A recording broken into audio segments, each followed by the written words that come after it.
गुरुर्ब्रह्मा गुरुर्विष्णू गुरुर्देव महेश्वरा गुरु साक्षात परब्रह्म तस्मै श्री गुरुवे नमः.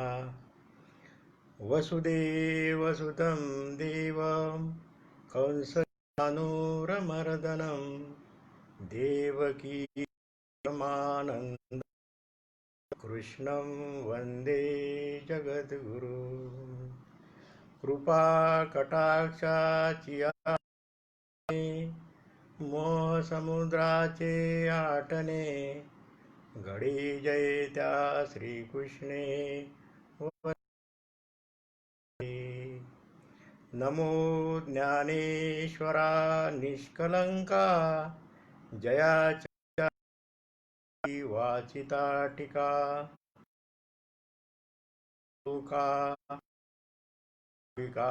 ग्रंथार्थिया अलंकापुरी पुण्यभूमी पवित्र जिथे नांदतो ज्ञानराजा सुपात्र तया आठविता महापुण्यराशी नमस्कार माझा श्री ज्ञानेश्वराची.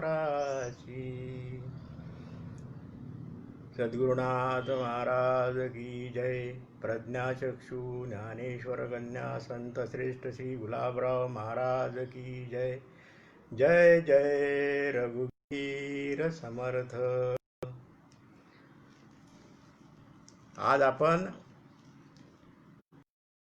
मधुरा द्वैताचार्य समन्वय महर्षी ज्ञानेश्वर कन्या गुलाबराव महाराज यांच्या चरित्रावर करणार आहे. मी सद्गुरू परमपूज्य काकांना नमस्कार करतो. आपण सर्व जगदीश सुश्रोते जगदीश मूर्ती आपणा सर्वांना वंदन कर माझ्या विवेचनाला सुरुवात करतो. भगवंताचा विग्रह मिथ्या नसून सच्चिदानंदघन शुद्ध ब्रह्मस्वरूप आहे व तो ज्ञानानंतर नाश पावत नाही. त्यासाठी नवीन सुचवून आद्य शंकराचार्यांच्या अद्वैतात अनध्यस्त विवर्त या भक्ती संकल्पनेचे नवे प्राप्त करून देऊन शंकर अद्वैत तत्वज्ञानाला पराभक्तीचा नवा आयाम देणारे मधुरा द्वैताचार्य ज्ञानेश्वर कन्या संत श्री गुलाबराव महाराज यांचा जन्म विदर्भातील अमरावती येथून 13 मैल अंतरावर असणाऱ्या लोणी टाकडी या गावी झाला. अर्थातच आजोडी झाला. सौ आलोकाबाई या मायेच्या उदरी शके 1803 आषाढ शुद्ध 10 म्हणजेच 6 जुलै 1881 रोजी महाराज गुलाबराव महाराजांचा जन्म झाला. गुलाबराव महाराजांच्या वडिलांचे नाव श्री गोंदूजी मोहोळ हे माधांचे पाटील. मोहोळांचे घराणे तसे मूळ मोहोळवंशीय क्षत्रिय, परंतु अनेक पिढ्यात संस्कार नसल्यामुळे लोप पावल्यामुळे महाराज स्वतःला कुणबी समजत आणि शूद्र म्हणत. याचं कारण हा संस्कार लोप गेला होता.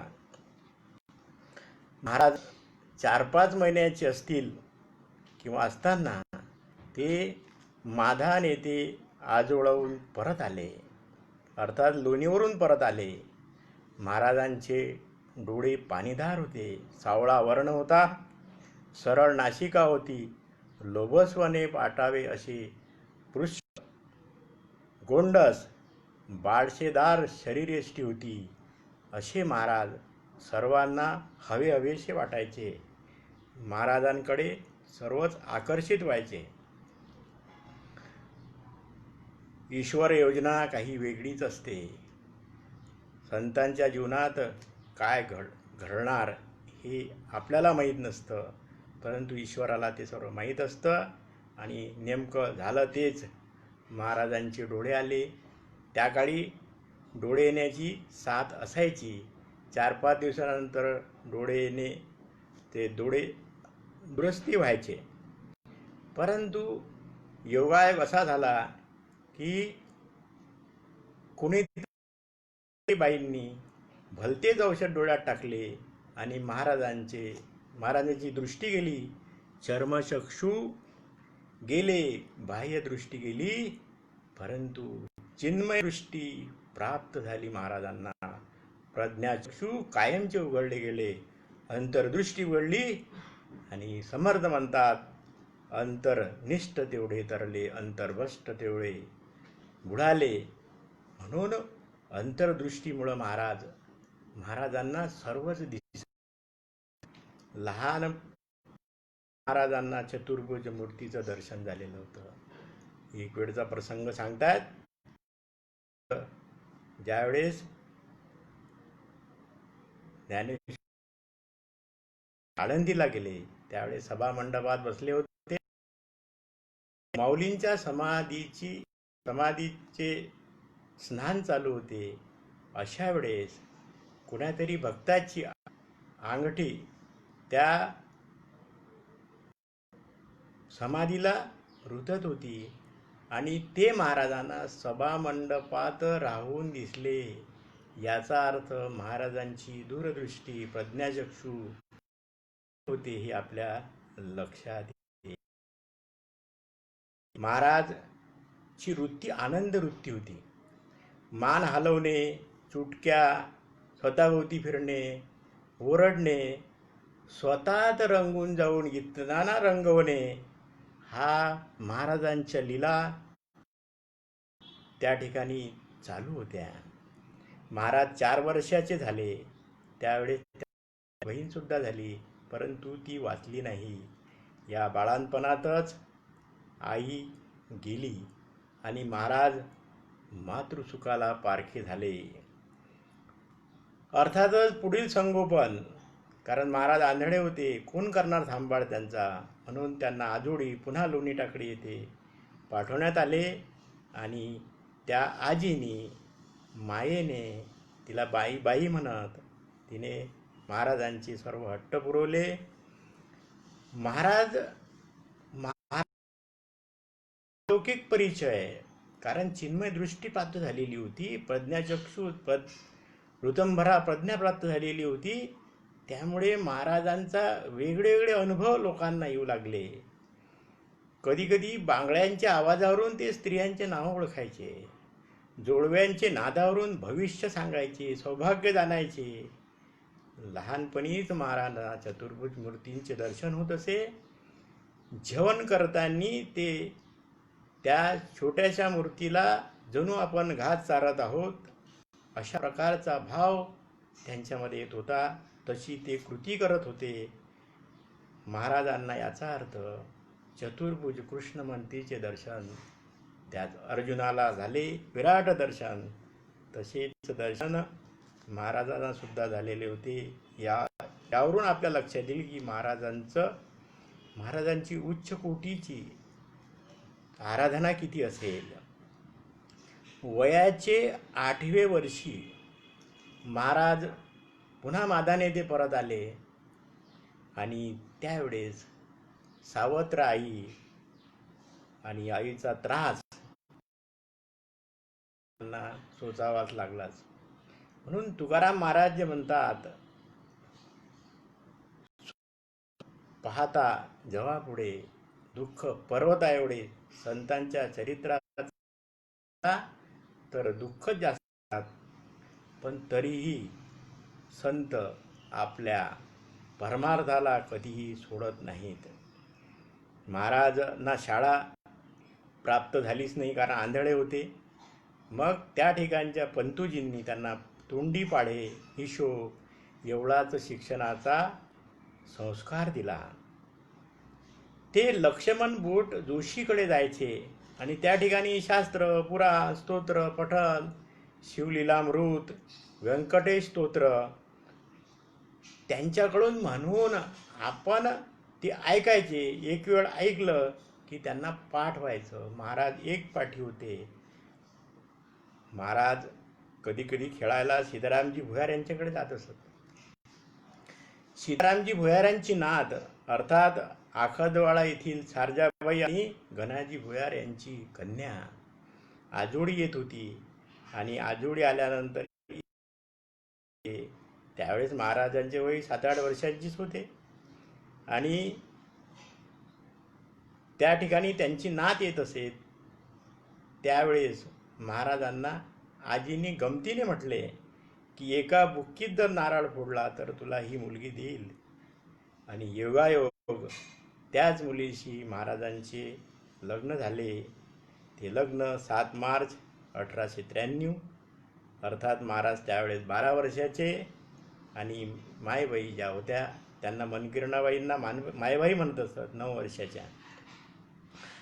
असं सांगतात की गुजरात प्रांतामध्ये गुंजवाडा संस्थानात 1785 ते 1890च्या दरम्यान श्री बेचरानंद महाराज होऊन गेले.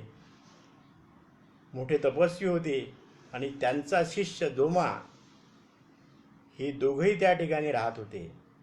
श्री बेचानंद महाराज 1880 मध्ये समाधिस्थ झाले. आणि म्हणतात की गुलाब महाराज 1881 मध्ये माधान येथे प्रगट झाले. अर्थात त्यांचे शिष्य जोमा अमरावती येथील आखतगाळा गावात सारजाबाई आणि गणाजी भुयार यांच्या पोटी पूर्णी नावाची मुलगी झाली. त्यावेळेस नवसाचे मुलं होत होते. पूर्णामायला नवस करायची पूर्णी ठेवलेलं होतं. हीच पूर्णी पुढे मनकिरणाबाई झाली. आणि मनकर्णिकाबाईचीच मायबाई झाली. ही मायबाई आदर्श पत्नी होती. कारण महाराजांचा संसार जर विचार केला तर फार तुटका फुटकाच होता. अत्यंत हालाकीची परिस्थिती होती. परंतु त्यांनी त्यांची साथ कधीही सोडली नाही. त्या परिस्थितीशी झगडून त्यांनी त्यांच्या पतीला अर्थात महाराजांना त्यांनी साथ दिली. त्या आदर्श शिष्यासुद्धा होत्या. कारण शारदा मातेप्रमाणे महाराजांकडून त्यांनी शिक्षण घेतलं. असं म्हणतात की रामकृष्ण परमहंसांनी शारदा माईला शिक्षणाचे धडे दिले, शिकवलं. तसंच शिक्षण योगशास्त्रासहित शिक्षण, पातंजली युगाचं शिक्षण आपली आदर्श शिष्या पत्नी मायबाईंना महाराजांनी दिलं. आदर्श मातेचा हा एक नमुना होता. आपल्या साधनेत व्यत्यय येऊ नये म्हणून पुत्रमोहाची परीक्षासुद्धा माईकडून महाराजांनी करून घेतली. आणि त्या परीक्षेत त्या उत्तीर्ण झाल्या. त्यांना विष देण्याचा प्रसंग मुलाला आला, परंतु त्या डगमगल्या नाहीत. याचा अर्थ त्या जशा आदर्श पत्नी होत्या, आदर्श माता होत्या, आदर्श शिष्य होत्या. एका प्रसंगी महाराज पंढरपूरला गेले असताना त्यांनी मायबाईंना सांगितलं की 2 दिवसात ज्ञानेश्वरीचं पारायण झालंच पाहिजे. आणि नेमकं 25/5/1906, 26/5/1906 या 2 दिवसात मायबाईंनी ज्ञानेश्वरीच्या 9000 वेळाचं एका बैठकीत पारायण केलं. यावरून पत्नीचा सुद्धा अधिकार किती होता हे आपल्या लक्षात येईल. महाराजांना ग्रंथावलोकनाची फार आवड होती, परंतु अंधत्वामुळे हे सारं शक्य नव्हतं. म्हणून ते लक्ष्मण भटाकडे, पांडुरंग पंतांकडे, केशवराव पांडे यांच्याकडे त्यांच्याकडे जायचे, वाचन करून घ्यायचे. त्यांनी एक वेळ वाचलं का महाराजांना ते पाठ व्हायचं. महाराज एकपाठी होते. हेच लक्ष्मण बुवा भट जोशी पुढे महाराजांचे शिष्य झाले. या वाचनाच्या बदलीत त्यांच्याकडून वाचन घेण्यासाठी महाराज त्यांना धन देत असत, ज्वारी देत असत. कधी कधी त्यांच्या लग्नाची शालमुंदीसुद्धा त्यांना देऊन टाकलेली होती. असे महाराज विरक्त होते. त्यांना फक्त ग्रंथ वाचून घेणे हा फार महत्त्वाचा होता. त्यांच्या अभ्यासात कोणते विषय नव्हते. वेद, वेदांत, संगीत, वैद्यक, थिओसॉफी, पाश्चिमात्य तत्त्वज्ञान, आधुनिक विज्ञान, इलेक्ट्रॉन थिअरी असे विविध विषय महाराजांनी ऐकले की पाठ व्हायचे. महाराजांचं जे प्रज्ञा चक्षु उघडले, ऋतंभरा प्रज्ञा प्रकट झाल्यामुळे महाराजांना हे सारं सहज शक्य व्हायचं. योग साधनेतही महाराज अत्युच्च कोटीचे होते. कारण कधी कधी महाराज 12 वाजता बसायचं, 4 वाजेपर्यंत महाराजांची समाधी चालायची. एक वेळ असाच प्रसंग आला, लोक झोपलेले होते की ते पाहण्यासाठी महाराज आयडिया करीत असत की आपल्या दुपट्ट्याचा आवाज करीत आणि कोणी जर उठलं नाही तर याचा अर्थ त्या ठिकाणी कोणी सर्व झोपलेले आहेत आणि मग महाराज साधनेला बसत, समाधीत बसत. एक वेळ असा प्रसंग आला की कुणीतरी उठलं आणि पाहिलं तर लोकांची तारांबळ उडाली, जमा झाले लोक. पण महाराजांची समाधी अचानक 4 वाजता उघडली आणि प्रसंग टळला. महत्त्वाचा मुद्दा असा आहे की संतांचं आपल्याला लक्षात येत नाही. आपण प्रापंचिक दृष्टिकोनातून पाहतो, संत उच्च कोटीवर पोचले असतात हे आपल्या लक्षातच येत नाही. महाराजांच्या वयाच्या 16व्या वर्षी 1897चा कालावधी शारदाबाई बंधूजी महाराजांचे आई वडील महामारीत दगावले. त्यामुळं अर्थातच स्वास्थ्य बिघडलं, प्रापंचिक परिस्थिती बिघडली, काकांच्याकडे कारभार आला. पण महाराजांनी आपलं आध्यात्मिक क्षेत्राबद्दलचं परमार्थ सोडला नाही. देऊळवाडा परिसरात उत्सव घेणे, गोपालकाला घेणे, कार्यक्रम करणे ह्या साऱ्या गोष्टी चालू होत्या. त्याच दरम्यान महाराजांनी मंत्रदीक्षा सुरू केली. प्रथम मंत्रदीक्षा रामचंद्र भाऊ मोहोळ, विश्राम भाऊ आणि रंगूबाई या अर्ध्या लोकांना मंत्र दिला. महाराज इथून पुन्हा प्रसिद्ध झाले. महाराजा दिनक्रम काही आगळा वेगळाच होता. गार पाण्याने सकाळीच आंघोळ करायची, त्यानंतर गीता, सप्तपदी, तुलसी महात्म्य सुरेल आवाजात पठण करायचे. त्यांचा सुरेल आवाज ऐकून लोक गोळा व्हायचे. नंतर मानसपूजा. मानसपूजा इतक्या पराकोटीची होती की महाराजांचे मानसपूजा चालू असताना बुक्क्याचा सुगंध दरवळत असे. महाराज जेवणानंतर तीर्थ घेत असत. कधी कधी प्रहरभर साष्टांग नमस्कार घालीत बसत असत. त्यांना देहभान, विसरले देहभान, देहबुद्धी आणि महाराज देहभान विसरत असत. असे प्रसंग वारंवार घडत असत. महाराज हात हलवत असत. हात हलवताना स्वतःला तर लागतच, दुसऱ्याला सुद्धा लागत असत. असे महाराज आपल्याच मध्ये गुंग राहायचे. भक्तीची परिसीमा काय म्हणता येईल तर महाराज कडुलिंबाच्या झाडाला वस्त्र गुंडायचे. अर्थात वस्त्र त्यावेळेस नसायचेच वेगळं, कारण महाराजांचा पेहराव धोतर, बंडी आणि टोपी. स्वतःचेच धोतर कडुलिंबाच्या झाडाला पांघरायचे आणि त्यांनाच देव समजून रात्रभर पायचे पेत बसायचे. कधी कधी धोतराचा पाळणा करून झोके घेत असत. म्हणजे कधी कधी तासन तास समाधीत राहत असत. हाताच्या चुटक्या, स्वतःभोवती गरगर फिरणे हे सारे प्रकार चालू होते. कधी कधी ते कुत्र्याचा आवाज इतका हुबेहूब काढीत की गावातील कुत्री भुंकू लागत, गोळा होत. हा प्रकार चालू असे. महाराजांचं ग्रंथावर फार प्रेम होतं. ग्रंथ विकत आला की विकत घेणे, विशेषतः पाश्चात्य ग्रंथ विकत घेणे आणि त्याचा आर्य सिद्धांताशी तडजोड करून पाहणे, खंडन करून पाहणे हा महाराजांचा छंद होता. आणि हे मांडताना महाराजांना अतिशय आनंद होत होता. महाराजांची ग्रंथ संपदा महाराजांच्या सोबतच राहत होती. लोखंडाची पेटी आणि त्यात सर्व पुस्तकं. तर महाराजांचे गावोगाव फिरणे, खेडोपाडी जाणे, बुवाचे असे वागणे, अर्थात पाटील बुवा म्हणजेच काकावड त्यांना सहन होत नसे, ते कधीकधी संतापत. शेवटी महाराजांनी घर सोडले आणि रामचंद्र बुवाकडे मुक्कामाला गेले.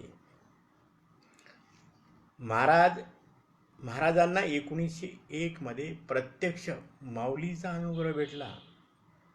व्यवहारात शालेय शिक्षणाचा कोणताही संस्कार न झालेल्या महाराजांना सर्व विद्या ज्ञानेश्वर महाराजांनी दिली.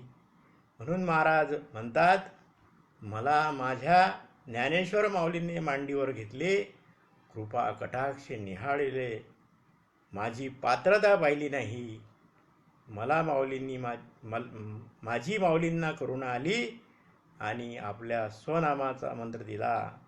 म्हणून ज्ञानेश्वर महाराज जशी ज्ञानेश्वर कन्या होते, म्हणजेच त्यांचे तात होते, तसेच ते त्यांचे सद्गुरूसुद्धा होते.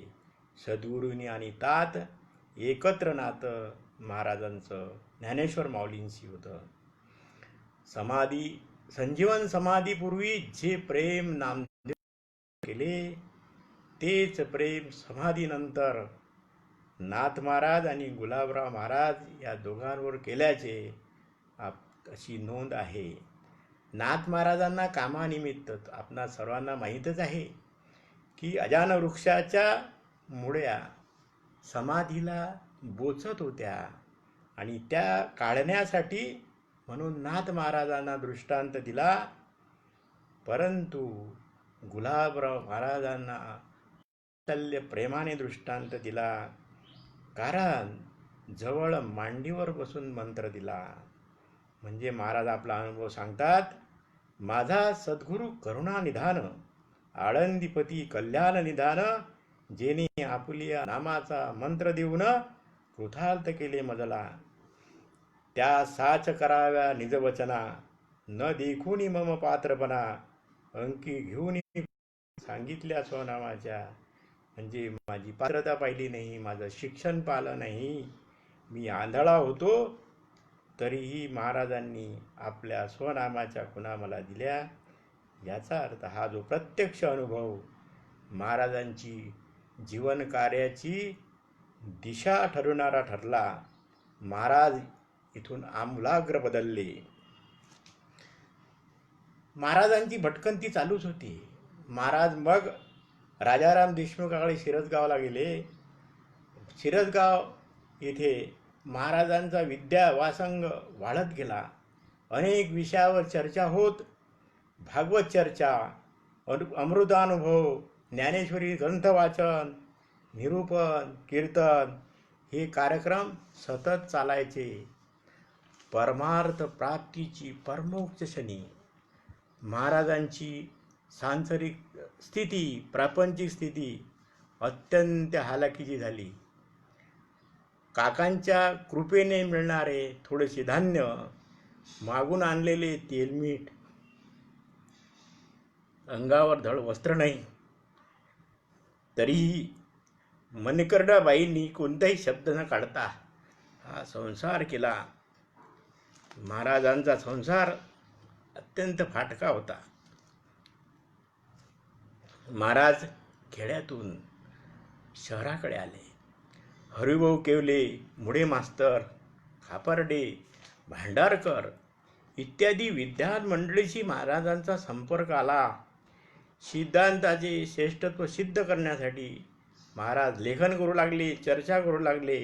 हा सपाटा चालू झाला. डार्विन, पेन्सरचा उत्क्रांतिवाद, अज्ञेयवादाचे खंडन सुरू झाले. आणि अशाही परिस्थितीत एक वेळ सत्यशोधक समाजाची करंजगावामध्ये शाखेतर्फे सभा घेण्यात आली. महाराजांना त्या सभेला आमंत्रण देण्यात आले, परंतु महाराजांनी स्पष्ट सांगितले, जर ब्राह्मणाबद्दल किंवा ब्राह्मणेतर वाद त्या ठिकाणी शब्दरचना झाली तर मी त्या ठिकाणी निघून जाईल. योग असा झाला की त्या सभेमध्ये वक्त्यांनी ब्राह्मणावर तोंडसुख घेण्याचा प्रयत्न केला आणि महाराजांनी तिथून निघून गेले. कारण संत कोणाही जीवाचा अनगळो मत्सर वर्म सर्वेश्वर पूजनाचे या ब्रीद संतांना माहीत होतं. आणि म्हणून सर्वस्व पूजनाची जी वर्म आहे ती महाराजांना लक्षात होतं. म्हणून या ब्राह्मणेतर वाद यामध्ये ते कधीही पडले नाही. ते म्हणायचे सर्व सारखे आहेत, सर्वांना जे जे भेटेभूत ते मानी जे भगवंत, हा सिद्धांत त्यांचा होता. आणि म्हणून हा जो मतवाद आहे, हा परकीय मतवाद, हा आपला आंतरिक देशातील मतवाद जाणून घेण्यासाठी महाराजांनी डार्विन, मिल्टन इत्यादी लेखकांची मते, भौतिक विज्ञानावरची पुस्तके वाचून घेतली. माणसाला वाचता येतच नव्हतं आणि ते बालांत होते. आणि हे वाचून घेऊन त्यातून आपले तर्क काढले आणि त्यातून आपल्या रचना तयार केल्या, त्याचा समन्वय साधला. आणि या समन्वयातून म्हणून महाराजांना समन्वय महर्षी पदवी देण्यात आली. हा समन्वय साधून सर्व ग्रंथांची रचना केलेली आहे. महाराजांचं आपण पाहतोच आहे, सांगितलंच आहे की लोखंडी पेटीतून डोक्यावर वाहून अनवाणी पायाने गावोगाव महाराज हिंडत. महाराजांची ऋतंभरा प्रज्ञा जागृत असल्यामुळे, चिन्मय दृष्टी प्राप्त झाल्यामुळे, आणि म्हणून महाराज तात्काळ रचना करणारे होते. अभंग म्हटला, ज्ञानेश्वर महाराजांची ओवी म्हटली की महाराजांची अभंग रचना तयार राहायची. त्यांच्या वाणीला इतका वेग होता की स्मृती पुराणे संत वचने प्रवचनेच्या वेळीच जणू जिभेवर प्रगट होण्याची वाटच पाहत असत. महाराजांना अनुयाबद्दल, शिष्याबद्दल फार तळमळ होती. ऐशी कळवळ्याची जाती करती लाभावी नव्हे ती. संत असेच असतात. मायबाई म्हणजेच पत्नी शिष्या, पुत्र प्रेमात अडकू नये. गुरुभक्ती तिची पाहण्यासाठी, तिची परीक्षा घेण्यासाठी मुलावर विषप्रयोग केला. अर्थात तो विषप्रयोग सक्सेस झाला नाही आणि अनंत जे त्यांचा मुलगा वाचला. परंतु यातून मायबाईचे गुरुभक्ती, मायबाईचं पत्नीप्रेम, मायबाईची परमार्थाबद्दलची कळकळ यातून लक्षात येते. महाराजांची भक्ताबद्दल प्रेमाचा जिव्हाळा होता, उद्धाराची कळकळ होती, पण तरी तितकेच महाराज कडकसुद्धा होते. महाराज 1907 मध्ये मायबाईंनी ध्येय ठेवला. महाराजांना पत्नी विरह झाला आणि या पत्नीविरात महाराजांच्या हातून भाव्य काव्य निर्मिती झाली. पत्नी प्रेम पराग, हृदयाला हात घालणारे, भावनांना हेलावून सोडणारे असे काव्य महाराजांच्या हातून पत्नीविरहामध्ये तयार झाले. संतांच्या घटनातून, प्रत्येक घटनातून एक विशेष घडतं हे आपल्या यातही लक्षात येईल की असं तत्वज्ञान तयार, असे काव्य निर्माण झालं की जे काव्य वाचून हृदयाला हेलावून सोडतं, भावनांना आव्हान देतं. अशा प्रकारचं काव्य महाराजांच्या जीवनात घडलेली प्रत्येक घटना ती आपल्याला जरी वाटत असली की ती योग्य नाही प्रपंचिक दृष्टिकोनातून, पण ते पारमार्थिक दृष्टिकोनातून, ईश्वरी योजनेच्या दृष्टिकोनातून ती योग्य होती हे आपल्या लक्षात येईल. विहार परिणाम झाला आणि महाराजांची प्रकृती थोडी खालवत गेली. महाराजांनी 1908 मध्ये शिवदीक्षा घेतली, अर्थात पिंडीचे पार्थिव पूजन सुरू केले. महाराजाचा त्यानंतरचा जो काळ आहे तो काळ भजन पूजन प्रवचन ग्रंथ रचनेतच जात असे. महाराजाच्या हातून लेखणीतून कितीतरी तत्वज्ञान साकार झाले. महाराजांच्या तत्वज्ञानाचा थोडासा ओझरता उल्लेख जर केला तर लक्षात येईल आपल्याला की किती मोठे तत्वज्ञान, किती मोठी ग्रंथरचना, यातून उत्पन्न झालेली होती. महाराजांनी शंकर अद्वैत तत्वज्ञानाच्या आधारावर सगुण भक्तीची बैठक तयार केली. अनध्यस्त विवर्ताचा नवीन सिद्धांत प्रस्थापित केला. सोने दागिन्याचा सगुण निर्गुण दृष्टी तयार केली. कपिल व्यासाप्रमाणे सूत्र रचना केली. भक्तीपर अभंग रचना केली. भक्तीला शास्त्रीय आधार दिला. शंकराचार्याप्रमाणे खंडन मंडन करून भाष्य लिहिली. इतकेच नव्हे तर संगीत, वैद्यक, व्याकरण, साहित्य इत्यादी विषयावर शास्त्रीय मौलिक लिखाण केले. षडदर्शनाचा वरवरचा विरोध नाहीसा करून त्यात समन्वय साधला.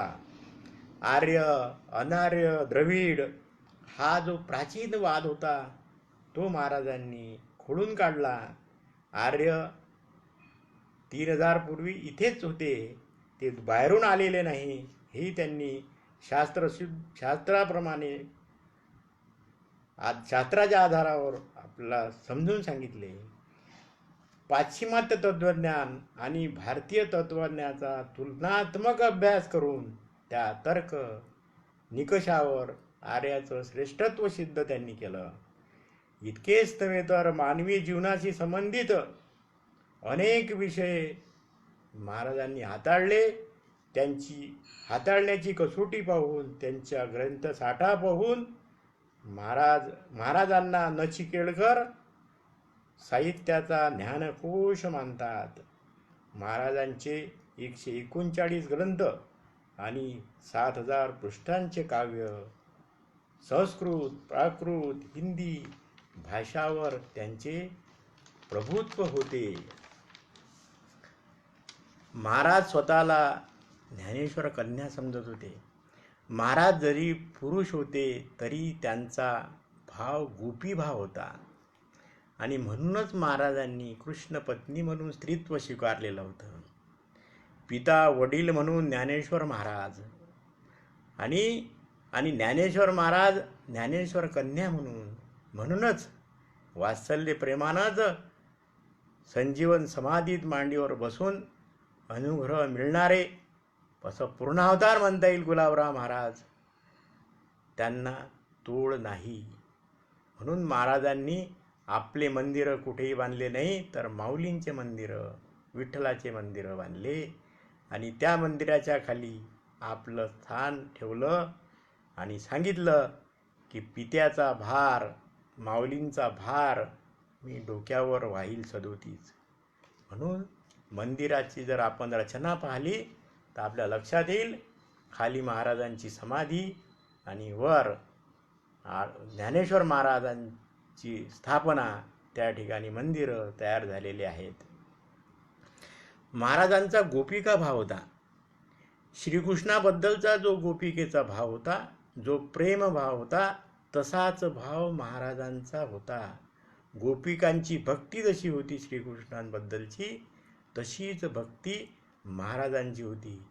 या भक्तीमध्ये सांगतात की मीराबाई, चैतन्य महाप्रभू, गोपी, राधा आणि गुलाबराव महाराज एकाच प्रेयसी भावानं, गोपी भावानं श्रीकृष्णांशी एकरूपता साधलेले होते.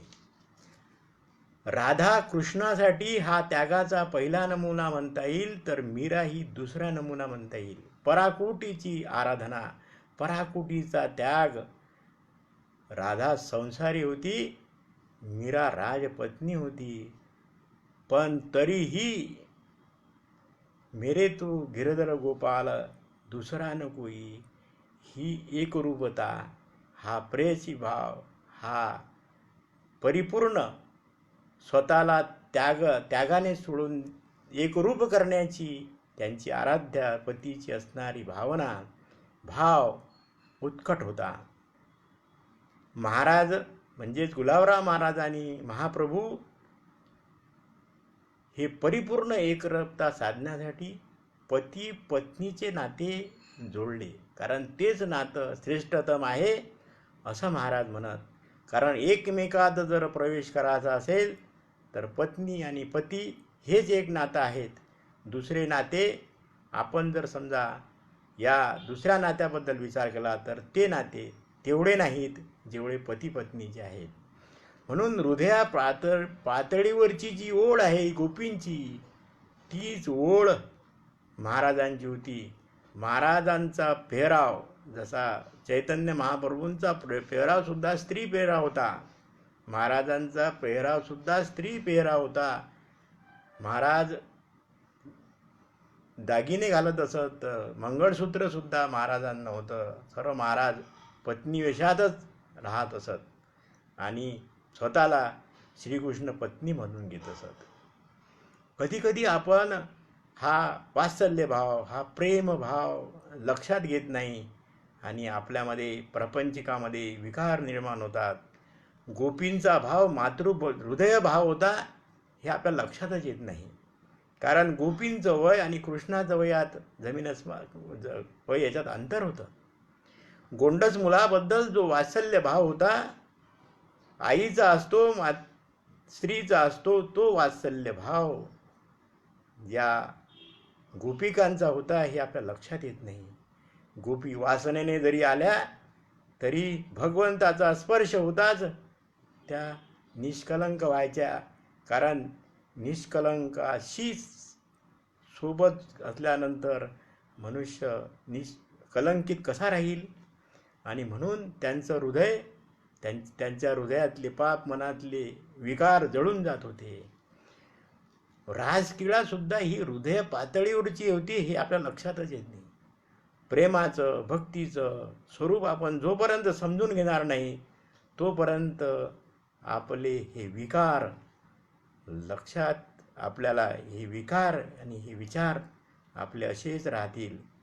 कारण भगवंत त्यांच्या हृदयात ठाण मांडून बसलेला असतो. या हृदया माझी गुप्त चैतन्याचे सर्वगत असे हे तत्वज्ञ संत स्वीकारेती हे आपल्या लक्षात येत नाही. म्हणून ज्याचे हृदयी भगवंत अचळ राहिला निवांत, तो जे बोलिले ते ब्रह्मनिरूपण जे समर्थ म्हणतात. याचा अर्थ असा की जोपर्यंत भगवंत हृदयात आहे, भगवंतानं हृदयातून प्राण सोडलं की शरीराने प्राण सोडणेच आहे. म्हणून तू भगवंत हृदयात असल्यामुळं त्या भगवंताची आराधना करणे किती सोपे जाते हे त्यांच्या, अर्थात त्यांना तो हृदयातला भगवंत दिसला होता. तत्वज्ञ संत स्वीकारिती या हृदया माझी गुप्त. आपल्याला ते दिसत नाही. म्हणून परमपूज्य काका म्हणतात, हे तत्वज्ञ संत स्वीकारेती आम्ही स्वीकारत नाही. एवढाच आमचा आणि संतांमधला फरक आहे. भक्त भगवंत जोपर्यंत पूजा उपासना यात आहे तोपर्यंत द्वैतभाव आहे. आणि अद्वैत त्याच वेळेस निर्माण होईल ज्यावेळेस भक्त आणि भगवंत एक रूप होईल. महाराजांची मधुरा द्वैत भक्ती होती हे बरेच वेळा लक्षात येत नाही. मधुर म्हणजे गोड, अद्वैत म्हणजे एक रूप. ओम पूर्णमद पूर्णमिदं पूर्णात पूर्णमुदच्यते पूर्णस्य पूर्णमादाय पूर्णमेवावशिष्यते. पूर्ण रूप झालेली भक्ती ही महाराजांची मधुर अद्वैत भक्ती. या भक्तीमध्ये दोन्हीकडची ओढ, कृष्ण आणि सुदाम्याची भेट भागवतकार छान रंगून सांगतात. ही भेट कशी असते तर दोघांकडून असते. म्हणजेच दोहोरी दोह बाजू पसरून श्रीकृष्ण भगवंत म्हणतात, मला दोनच बाजू आहे तर मी दोन बाजू जास्त लावून 4 बाजूने भक्ताचं आलिंगन देण्यासाठी सुचलेला असतो. ही भगवंताची भक्ताप्रतीची उत्कटता फार महत्त्वाची आहे. इथेच या हृदयीचे त्या हृदयी घातले हे सिद्ध होते. आणि असे प्रेम जोपर्यंत आपल्या संतांच्या बाबतीत आपल्या लक्षात येणार नाही तोपर्यंत आपल्याला खऱ्या अर्थाने संत समजणार नाही. म्हणून कुलाबराव महाराजांची कविता, ज्ञानेश्वर महाराजांची विरहणी, यातली भक्ती ओढ याची पातळी जोपर्यंत आपण समजून घेणार नाही तोपर्यंत हे काव्य समजणं कठीण आहे. त्यासाठी ती दृष्टी येण्याची आवश्यकता असते. आपल्याला चर्मदृष्टी असल्यामुळं आपण विकार पाहू शकतो, त्यातला खरी जी आहे ते तत्व त्यातलं पाहू शकत नाही, त्यातलं प्रेम पाहू शकत नाही, त्याची भक्ती पाहू शकत नाही. महाराजांनी जसं गोपींनी भगवंतासाठी यमुनेकाठी व्रत केलेले होते 1 महिन्याचे, ते साधारणतः कार्तिक अमावस्येला त्याची समाप्ती असते, म्हणजे डिसेंबर महिन्यात येते साधारणतः ते व्रत. हे व्रत 1 महिना करत असत. गोपी यमुनेकाठी करत असत. कात्यायनी व्रत भागवताच्या दशम स्कंदात या व्रताबद्दलचा छान उल्लेख आहे. पतिभाव ठेवून भक्तिपूर्ण कृष्ण पत्नी म्हणून हे व्रत करण्यात येत होतं. महाराजांनी सुद्धा हे व्रत प्रथम व्रत वाठोडा शुक्लेश्वर येथे केले. त्यानंतर या व्रताची प्रथा बाबाजी महाराज हयात असेपर्यंत चालू होती. हे व्रत अजूनही चंद्रपूर येथे डॉक्टर आनंदगड समाधीवाड चंद्रपूर येथे अजूनही चालू आहे, अजूनही सुरू आहे. महाराजांच्या तत्वज्ञानाचा जर अभ्यास केला, थोडंसं डोकवून पाहिलं, तर महाराजांचं तत्वज्ञान एक अतिउच्च कोटीचं आहे हे आपल्या लक्षात येते. अनदस्त विवर्त हा सिद्धांत म्हणजेच भगवंताचा सगुण साकार विग्रह मिथ्या नसून सच्चिदानंद घन आहे, शुद्ध ब्रह्मस्वरूप आहे, तो ज्ञानानंतरही नाश पावत नाही. हासा अनदस्त विवर्त सिद्धांत भक्तीच्या महाराजांनी मांडला. ही नवीन संकल्पना शांकर अद्वैत तत्वज्ञानात पराभक्तीचा आयाम देणारी ठरली. सगुण निर्गुण एक गोविंदू रे. दागिने दिसते, सोने दिसते, सोन्याच्या रूपात फक्त बदल दागिन्यामुळे झालेला आहे. विवर्तामध्ये साप दिसला तर धुरी दिसत नाही, अधिष्ठानाचा लोप होतो. परंतु या ठिकाणी सोन्याबरोबर दागिन्याबरोबर सोने सुद्धा दिसते. हा अधनस्थ विरुद्ध समर्थ जसं म्हणतात, सगुणाचे आधारे निर्गुण पाविजे निर्धारे, सारासार विचारे संत संगे. जोपर्यंत संताचा संग आपल्याला घडत नाही तोपर्यंत नेमकं सगुण आणि निर्गुण काय आहे त्या आधारानं कसं जाता येतं हे आपल्याला समजणार नाही. आणि हे समजण्यासाठी सर्व संतांनी ज्ञानोत्तर भक्तीचा स्वीकार केला. ज्ञानेश्वर महाराज, तुकाराम महाराज, नामदेव महाराज यांना आत्मज्ञान झालेलं होतं. प्रत्यक्ष भगवंताची ज्यांची भेट होत होती त्यांनी आपली वारी सोडली नाही, भगवंताची पूजा सोडली नाही, भक्ती सोडली नाही. समर्थांनी रामपूजा सोडली नाही, महाराजांनी कृष्ण पूजा सोडली नाही. इतके महाराज त्यात तल्लीन आहे असे. म्हणून संत म्हणतात, तुकाराम महाराज म्हणतात, आम्ही वैकुंठवासी आलो याची कारणाशी, बोलिले जे ऋषी साच भावे वर्ताया. आणि त्याच वेळेस ज्ञानेश्वर महाराज म्हणतात, ज्ञानेश्वर महाराज जे आहेत म्हणजे अर्थात संत जे आहेत, तुकाराम महाराज आहेत, हे सर्व संत चालते बोलते ईश्वर या भूमीवर आहेत. संत ही अवतार आणि देवांचेही अवतार होतात, परंतु या अवतारात थोडासा फरक आहे. परित्राणाय साधूना विनाशाय दुष्कृताम धर्म संस्थापनार्थाय संभवानी युगे युगे. हे जे साधू रक्षण, धर्मरक्षण आणि दृष्टाचा नाश यासाठी भगवंत अवतार घेतात आणि संतही अवतार घेतात. परंतु संतांमध्ये आणि भगवंतामध्ये एकच फरक आहे. धर्मरक्षण, साधू रक्षण हे संतांनी सुद्धा केलेलं आहे, पण दुष्टांचा नाश त्यांना मान्य झाला नाही. म्हणून ज्ञानेश्वर महाराज म्हणतात, जे खळांची व्यंकटी सांडो तया सत्कर्मी रती वाढो, भूता परस्परे जळो मैत्र जीवांचे. हे ज्ञानेश्वर महाराजांचं तत्वज्ञान, संतांचं तत्वज्ञान. त्या खळांची व्यंकटी सांडा, खळदृष्ट नष्ट होऊ नये, पण त्यांचं दृष्टत्व नष्ट व्हायचं हे संतांना अपेक्षित होतं.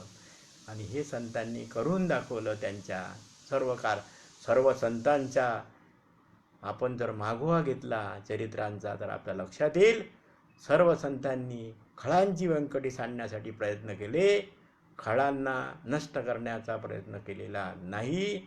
त्यांना त्यासाठी कितीही त्रास झाला तरी तो त्यांनी सहन केला, परंतु त्यांच्यात भक्ती रुजवणं, प्रेम रुजवणं हे काम केलं. म्हणून तुकाराम महाराज म्हणतात, लोण्याहुनी महू आम्ही विष्णुदास, कठीण वज्रात भिदू तैसे. अर्थात हे कठीण बुद्धी, आक्रमक पवित्रा तुकाराम महाराजांचा होता, परंतु त्याचवेळी ज्ञानेश्वर महाराजांचा दुरितांचे तिमिर जावो, विश्व स्वधर्म सूर्य पाहो, हे माऊलींचं हृदयाचं मनोगत याचा समन्वय साधण्याचं काम कोण केलं असेल तर ते गुलाबराव महाराजांनी. कारण महाराजांना अंतर्गत प्रेरणा होती. कारण महाराज ज्ञानेश्वर माऊलींच्या कन्या होत्या, श्रीकृष्ण पत्नी होत्या, प्रज्ञा चक्षू होत्या, ऋतंभरा प्रज्ञा त्यांची प्रगट झालेली होती. त्या प्रगट झालेल्या प्रज्ञेतून त्यांनी वेदाचे 4 भाग, 18 पुराणे यांची पुनर्रचना केली, परंतु त्यातला एक सूत्रीपणा घालवू दिला नाही, तो कायम ठेवला. सर्व संप्रदायाचा आदर ठेवला आणि निरनिराळ्या व्यक्तीला निरनिराळा उपदेश केला, परंतु भक्तीचं एक सूत्र त्यात कायम ठेवलं. म्हणून संताबद्दल म्हणतात, अधिकार तैसा करू उपदेश, साहे ओझे त्यास तेची देऊ. आणि हे ओझ संत पाहून सद्गुरू संत म्हणा, सद्गुरू म्हणा, शिष्याचा भक्ताचा अधिकार पाहूनच त्याच्यावर ओझे लादण्याचा प्रयत्न करतात. म्हणून वैदिक परंपरा, भागवत संप्रदाय, वारकरी संप्रदाय या सर्वांचा समन्वय महाराजांनी साधला. म्हणून महाराजांचे वेद, भागवत, ज्ञानेश्वर हे अजरामर ग्रंथ ठरले आणि या ग्रंथामुळेच महाराज अजरामर झाले. महाराजांचे उत्तराधिकारी म्हणून बाबाजी पंडित अर्थात नारायण पैकाजी पंडित हे चंद्रपूरचे राहणारे, परंतु महाराजांच्या सानिध्यात आले आणि त्यांचं जीवन आमूलाग्र बदलून गेलं. महाराजांची त्यांनी इतकी सेवा केली की महाराजांना त्यांना शेवटी देताना काहीच देता आलं नाही. आता महाराजांजवळच काही नव्हतं, प्रापंचिक नव्हतं काही, पण महाराजांचं जे घवाड होतं ते घवाड वेगळ्याच प्रकारचं होतं आणि ते प्रज्ञाचक्षूच्या माध्यमातून आलेलं घवाड महाराजांनी बाबाजी पंडितांनी दिलं आणि त्यांना सांगितलं, ज्या ग्रंथाचा तू अभ्यास करशील ते तुला कळत जाईल.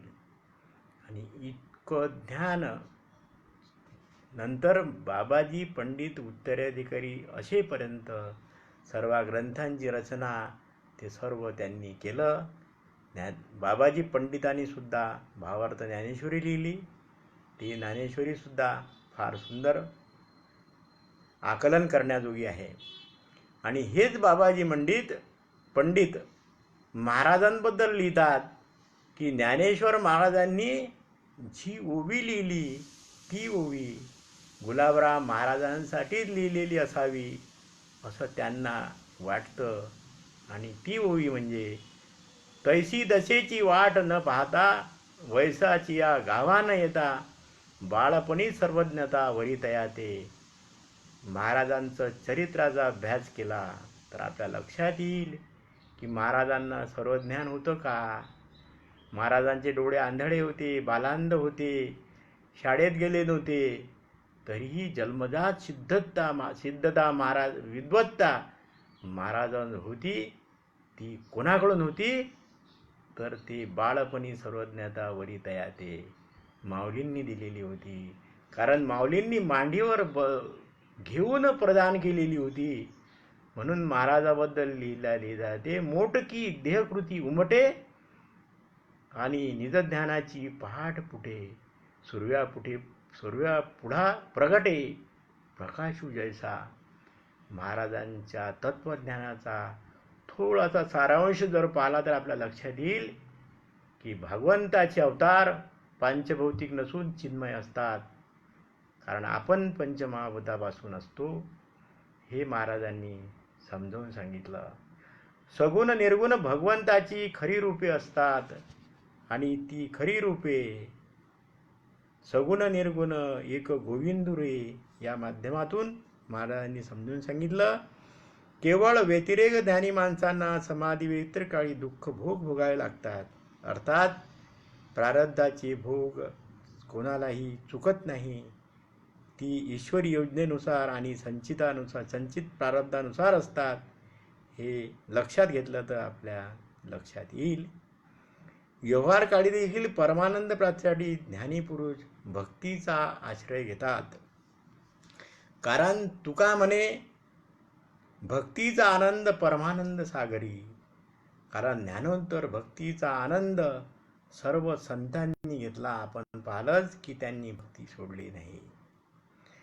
महाराज पांडुरंगांना आमंत्रण द्यायचे. पांडुरंग पाहुणे म्हणून माझ्या घरी येणार. ज्ञानेश्वर माऊली असा संकेतासाठी कावळ्याला विनंती करायचे आणि कावळ्याला विचारायचे. कारण त्यावेळेस कावळा जर घरावर बसला तर कोणीतरी पाहुणे येणार असं समजल्या जायचं. आणि आज माझ्याकडे पांडुरंग पाहुणे येणार कारण कावळा जर बसला तर. आणि त्यावर महाराजांनी काव्य लिहिलं. पहिलं तो गे काऊ कोकत आहे, शकून घे माये सांगत आहे. म्हणजे पांडुरंग पाहुणे येणार हा संकेत मला कावळ्याच्या माध्यमातून मिळतो. तसाच माऊलीला निरोप चंदन पाखराच्या आधी ज्ञानेश्वर माऊलीकडे पाठवण्याचा गुलाबराव महाराजांचा प्रयत्न दिसतो. म्हणून ते म्हणतात, ऐक तू एवढे चंदन पाखरा, निरोप माहेरा नेई माझा. निरोप माहेरा नेई माझा.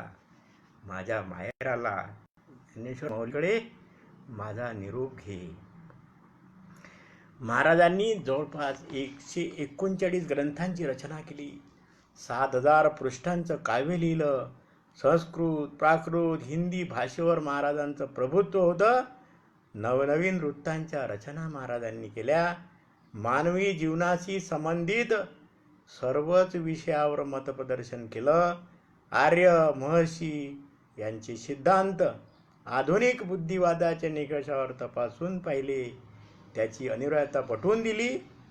असे जे महान तत्वचिंतक शंकर, नाथ, वारकरी संप्रदायाचे वस्तुनिष्ठ, मूलाग्राही, विवेचनकार अर्थात समन्वय महर्षी ज्ञानेश्वर किंवा बाध्य शंकराचार्याचे पुनरवतार म्हणता येतील असे प्रज्ञाचक्षू ज्ञानेश्वर कन्या कृष्णपत्नी मधुरा द्वैताचार्य संत श्रेष्ठ गुलाबराव महाराज यांचे ऐन तारुण्यात 34व्या वर्षी इसवी सन 1915 20 सप्टेंबर भाद्रपद शुद्ध 12 वामन द्वादशी रोजी पुणे मुक्कामी चाकण आईल मिल परिसरातील वास्तूत सूर्योदयाचे मंगलसमयी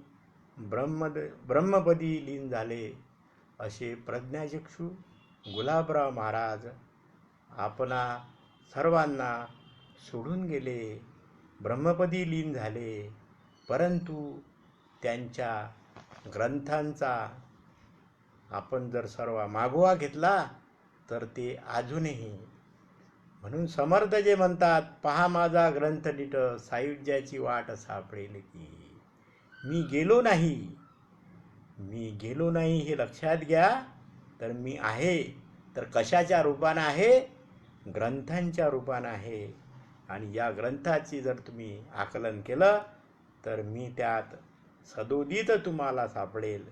आणि असे महाराज जर आपल्याला सापडायचे असेल तर महाराजांच्या ग्रंथाचा आपण जर मागोवा घेतला तर आपल्यालाही महाराजांचा अनुभव येऊ शकतो.